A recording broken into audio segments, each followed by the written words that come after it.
New Canada Employment Insurance Rules effective April 2025. Canada is making headlines this April with a series of major developments affecting workers, immigrants, and international students. From new employment insurance rules taking effect nationwide to Manitoba's targeted work permits for provincial nominee program candidates, these updates could reshape job and migration opportunities. Meanwhile, a troubling incident involving a U.S. citizen detained at the border and Canada topping the charts as the most desired study destination in 2025 are sparking conversations across the globe. Canada's employment insurance program has undergone new, significant changes intended to ease support for workers in 2025.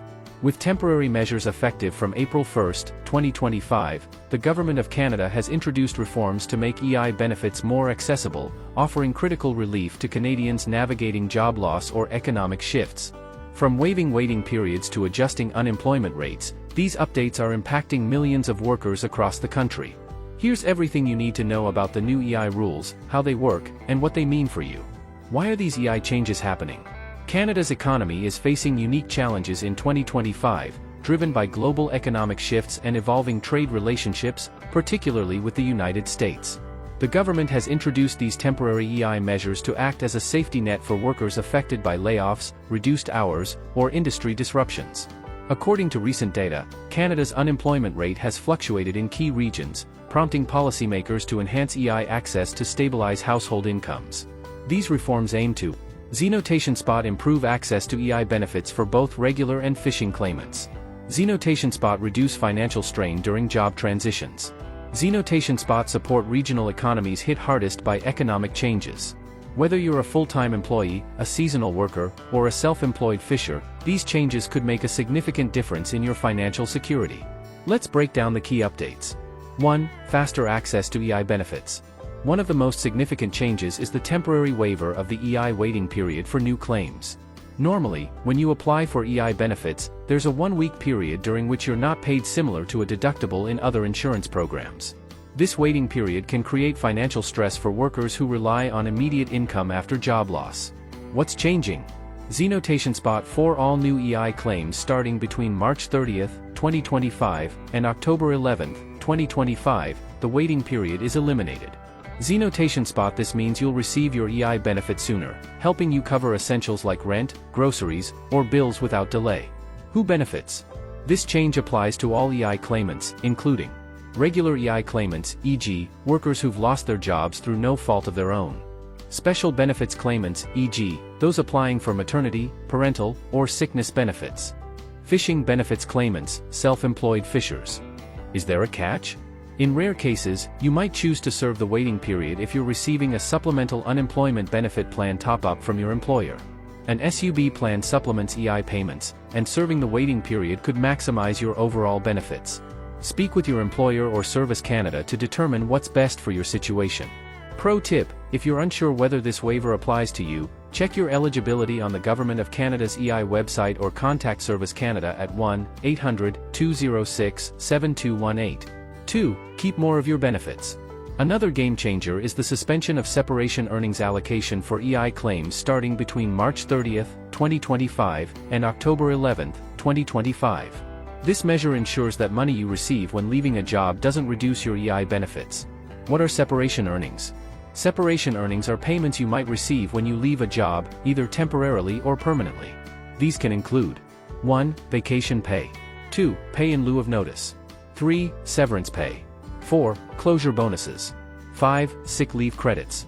Under normal EI rules, these earnings are allocated to the weeks following your separation, reducing the amount of EI benefits you receive during that time.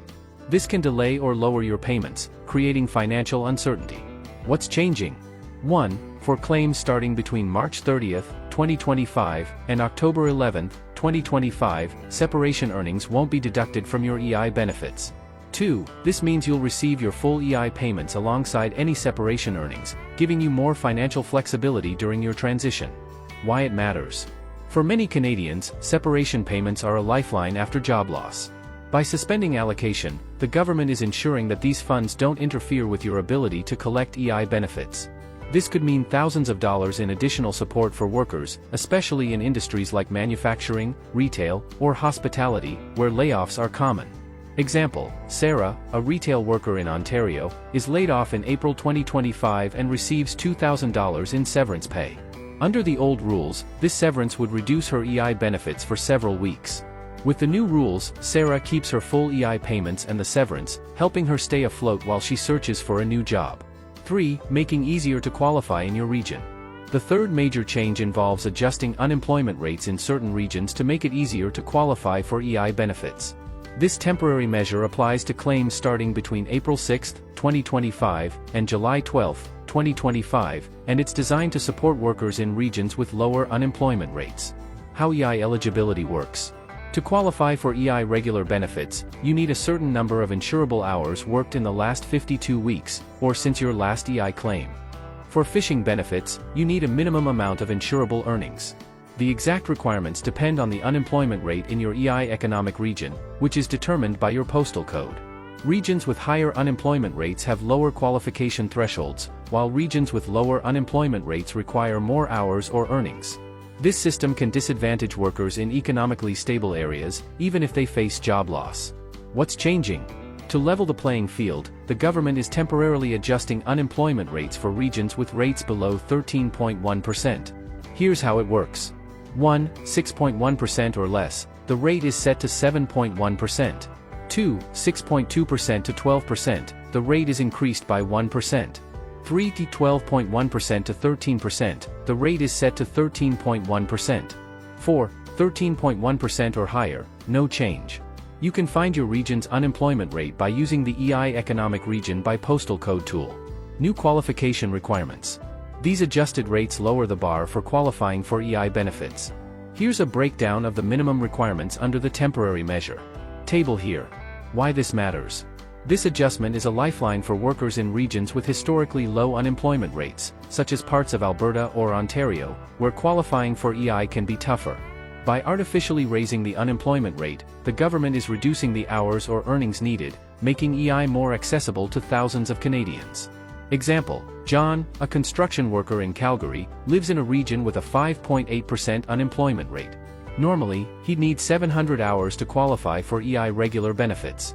Under the temporary measure, his region's rate is adjusted to 7.1%, lowering his requirement to 630 hours.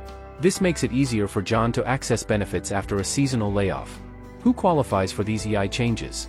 The temporary EI measures apply to a wide range of workers, but eligibility depends on your situation.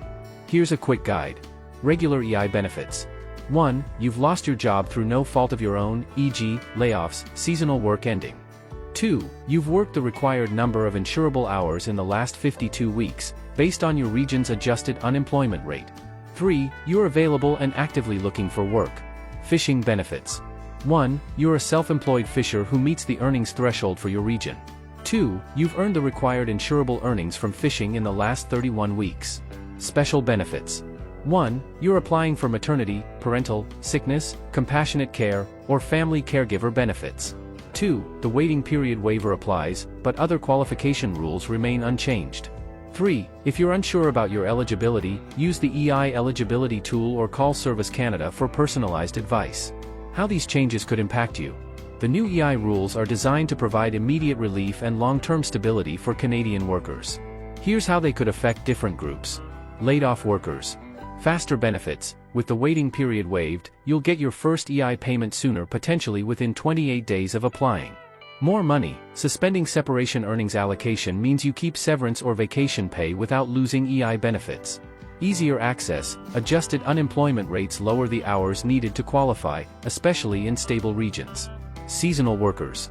Fishing communities. Fishers benefit from lower earnings thresholds, making it easier to qualify during off-seasons. Construction and tourism. Workers in seasonal industries can access benefits more quickly, bridging income gaps. New parents and caregivers. Maternity and parental benefits. The waiting period waiver applies, so you'll receive payments right away. Compassionate care. Caregivers can focus on loved ones without worrying about delayed benefits. Small business owners. While these changes primarily target employees and fishers, small business owners who pay into EI voluntarily may also benefit from special benefits, e.g., maternity or sickness. How to apply for EI benefits in 2025. Applying for EI is straightforward, but preparation is key to avoid delays. Follow these steps to get started. Check your eligibility. 1. Confirm you meet the requirements for regular, fishing, or special benefits. 2. Use the EI Economic Region tool to find your region's adjusted unemployment rate. Gather documents. 1. Record of employment from your employer, submitted electronically or as a paper copy. 2. Social insurance number. 3. Banking information for direct deposit. 4. Details of separation earnings, if applicable. Apply online. 1. Visit the Service Canada website and log in to your My Service Canada account.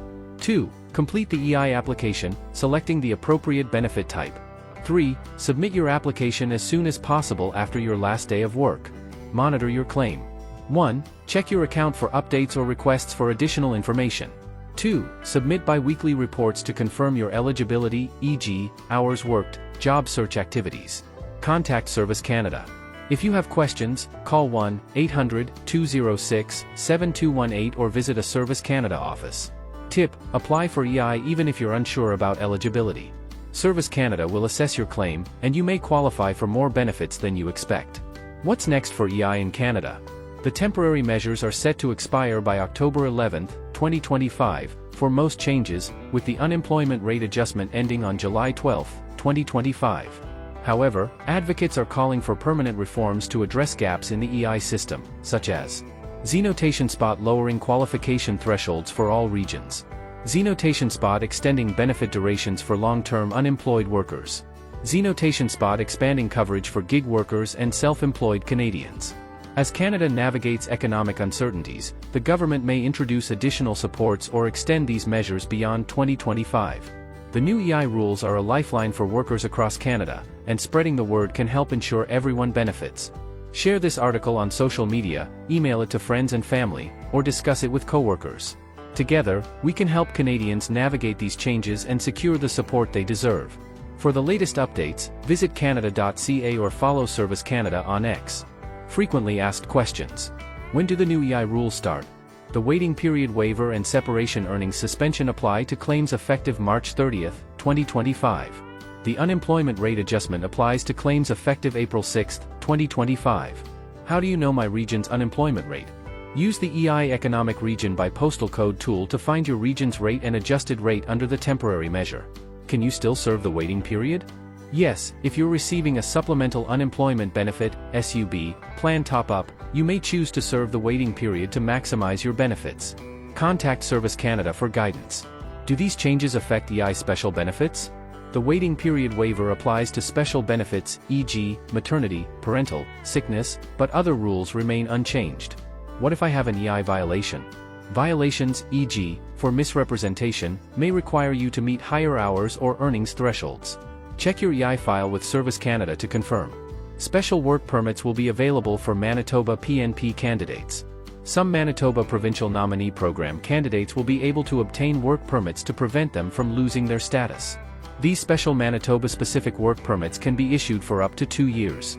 To qualify, a Manitoba PNP candidate must 1. Hold a work permit which will expire within 45 days, or have held a work permit which expired in 2024 or 2025. 2. Have been continuously residing in Manitoba since before January 15, 2025. 3. Have had on January 15, 2025 a valid MPNP expression of interest profile, and still have a valid profile. And 4. Have a letter of employment from their current employer in Manitoba. They must also meet additional program criteria established by the federal government, see below. The MPNP will begin to accept applications for these work permits starting April 22, 2025. If an MPNP candidate qualifies, they can apply online to the MPNP for a support letter, which they will use in their work permit application to Immigration, Refugees and Citizenship Canada. Applications for these work permits will be open until December 31, 2025, at which time the federal government's temporary public policy is set to expire. Manitoba Labour and Immigration Minister Malaya Marcelino announced the forthcoming availability of these work permits on April 15, 2025. Foreign nationals who have already received a letter of advice to apply to the Manitoba PNP are not eligible for this special work permit. These work permits will be issued in accordance with IRCC's temporary public policy to facilitate work permits for prospective provincial nominee program candidates. Federal requirements. IRCC's temporary public policy allowing certain PNP candidates to apply for an open work permit was introduced on August 11, 2024.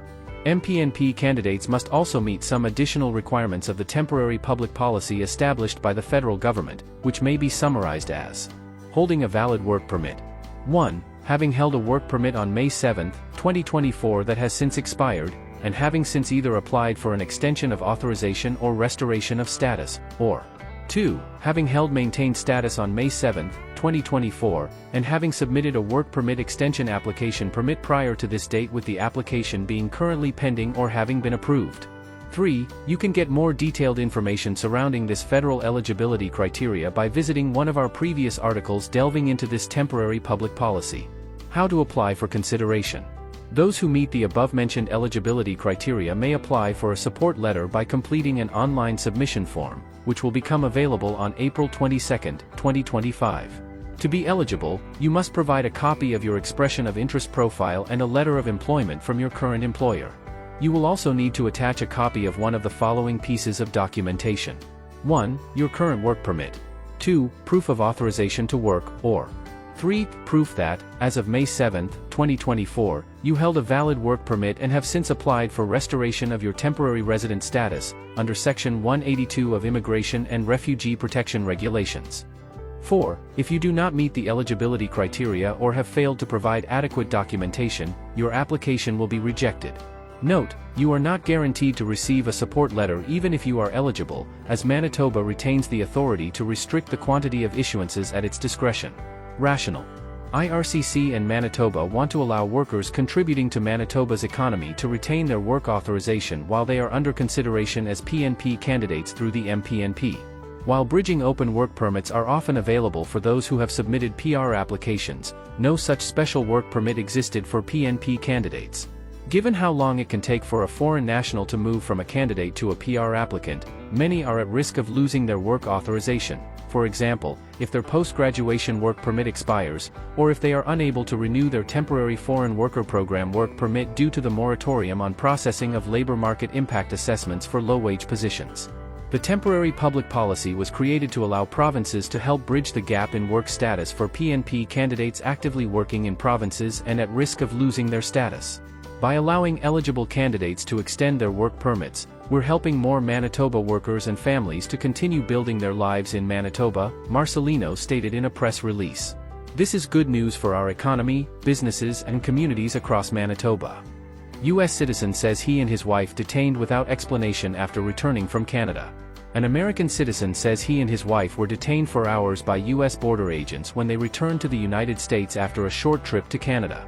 Bachir Atala told CNN he and his wife, Jessica, were driving back into the U.S. Sunday evening after visiting family in Canada for the weekend when U.S. Customs and Border Patrol agents stopped them for a secondary inspection at the Highgate Springs checkpoint in Vermont. Atala, who is originally from Lebanon, said he was told to park his Range Rover and hand over his keys. When he asked the officer why, the officer placed his hand on his gun and told him to exit his vehicle, Atala said. He said he was then handcuffed and led into a cell, where his belongings were confiscated. He said his wife was put into a cell across from his. Seeing my wife's mascara running because she was crying, it was heartbreaking, Atala said. It wasn't humane. While detained, Atala said he gave CBP agents the passcode to his phone after they asked for it. Despite his pleadings, agents never told him why he and his wife were being detained, he said. He said he was never read his rights. The traveler's accusations are blatantly false and sensationalized, CBP officials said in a statement to CNN affiliate Mir. CBP officers acted in accordance with established protocols. Upon arrival at the port of entry, the traveler was appropriately referred to secondary inspection, a routine, lawful process that occurs daily and can apply for any traveler. A mass deportation campaign by the White House has sparked fear as it aims to slow arrivals at the border and remove undocumented immigrants. President Donald Trump has also threatened to send certain U.S. citizens to offshore prisons, a notion experts say has no legal basis. I feared for my life, Atala said. Without answers as to what was going on, Atala said he started to have chest pains and felt dizzy, and told CBP to call an ambulance. A record reviewed by CNN shows emergency medical services evaluated Atala around 8 p.m. Sunday night. Atala said he was told by CBP if he went to the emergency room, an officer would accompany him and then return him to the cell to start the entire process from the beginning. He said he chose to stay, not to leave his wife. Atala said after he was first handcuffed, he told officers to call his lawyer, his sister Celine Atala, who works as an immigration attorney. A person identifying himself as an officer at U.S. Customs and Border Patrol left a voicemail message on Celine's phone close to 9 p.m., informing her Atala and his wife were at Highgate Springs CBP, they were safe and they would be here for a little while, the message said. He wanted my help, not to know that he's fine, Celine Atala said in an interview. Bachir and Jessica left around 11 p.m. Sunday, he said. Canada tops 2025 survey as most desired study abroad destination. Canada is the top study destination for international students by weighted average, according to a recent survey. Of the future international students surveyed, 94% showed some degree of interest in studying in Canada, the highest of all countries garnering interest. In fact, 65% reported that they were only considering one or more of the select 6 countries expanded on further below as their study destination, Canada included. This reflects an increase of 8 percentage points compared with the previous year's spring survey. Apply Board published the results of their spring 2025 edition of their Student Pulse survey on March 26, 2025. Canada continues to be among the 4 most desirable countries in the eyes of international students, the others being the United States, United Kingdom, and Australia. These together are referred to as the Big Four. With the following options presented to them, more students indicated they were very interested and moderately interested in studying in Canada than in any the other country in the Big Four. While the US outperformed Canada in the spring 2025 survey by 3 percentage points when it came to those extremely interested in a study destination, Canada came out on top overall when interest was averaged across all levels. Compared to the spring 2024 Student Pulse survey, those very interested in Canada as a study destination went up 2 percentage points, while moderate interest went from 8% in the spring 2024 survey to 12% this year, a 4% jump. Canada also stood out with the lowest share of students indicating no interest in studying there, 6%, whereas other countries saw higher levels of disinterest. In addition to the other top 3 study destinations mentioned above, Germany and Ireland secured 5th and 6th place. Below is a snapshot detailing how Canada ranked among the top countries future students indicated interested in. Survey results showed that only 35% of contributors are considering studying at international destination outside these 6 countries. The top factors driving student interest. When considering which study program to choose, and which country to pursue it in, the top 5 factors influencing future students' decisions included the following. 1. Affordable tuition fees, 77%. 2. High graduate employment rate, 57%. 3. A program leading into one's chosen career, 49%. 4. High quality teaching, 47%, and 5. The program's reputation, 45%. Affordability was particularly important to participants when selecting a study program and study destination. Due to financial concerns, just over 1 in 4 international students were rethinking their original study destinations and considering alternatives. Making up 7 of the top 10 write-ins, European countries such as Denmark, Finland, and the Netherlands stood out as alternatives to the top 6 destinations mentioned earlier, with participants highlighting their lower tuition costs as a major draw. Furthermore, 11.3% of survey respondents are looking into shorter programs, such as 3-year bachelor's degrees, to skirt high tuition costs. Despite concerns over cost, only 9% plan to defer their studies to a later date. Levels of study seeing the most interest. Compared to the spring 2024 Student Pulse survey, international students have shown an increased level of interest in graduate programs. Over half of respondents, 57%, have indicated they're considering pursuing a master's degree, reflecting an approximate increase of 7 percentage points since spring 2024. As for PhDs or other doctoral degrees, interest has risen by 4 percentage points year over year. The remaining levels of study have seen decreased interest, though a larger number of students have indicated they're considering pursuing them. 1. Undergraduate degrees, 29.3% versus 25.5%.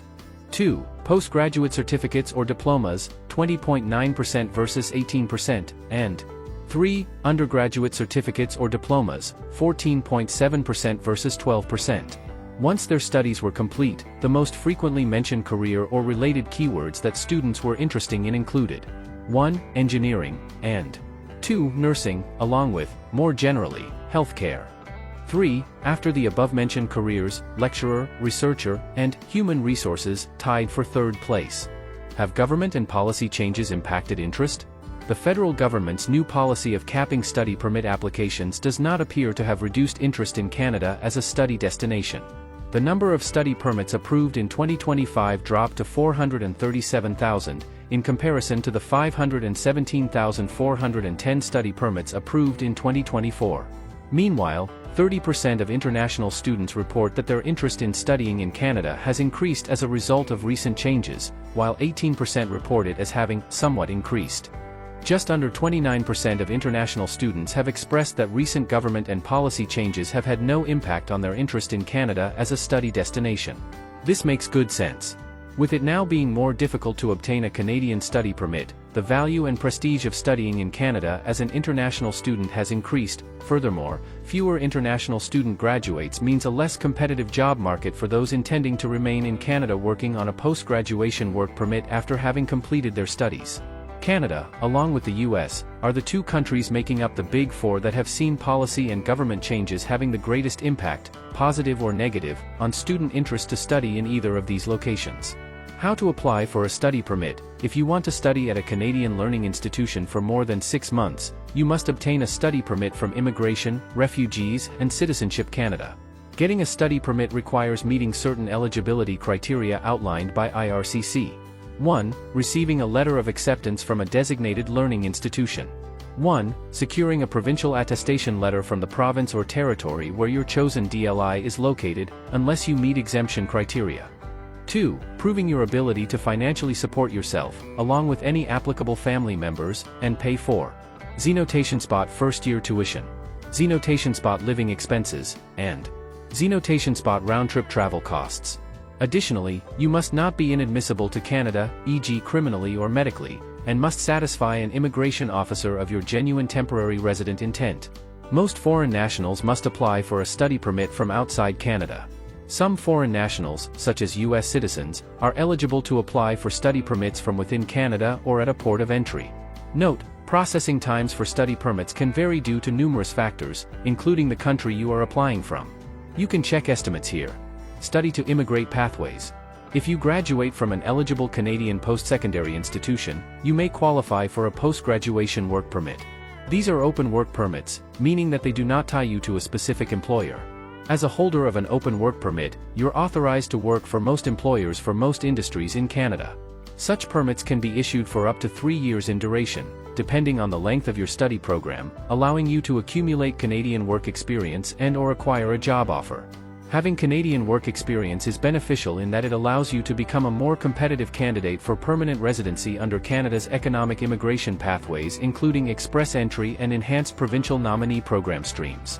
Consider the following for express entry. If you're issued a PGWP for its full length, 3 years, and you work during that time, you can gain 64 points towards your comprehensive ranking system score.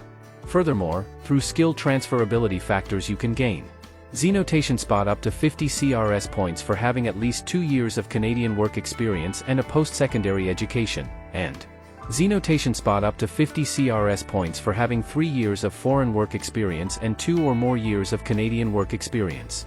If your plan is to study to immigrate, take the time to ensure your program indeed meets the eligibility requirements to be issued a PGWP. You have up to 180 days after you graduate to apply for a PGWP. As Canada continues to evolve its policies on employment, immigration, and international education, staying informed is more important than ever.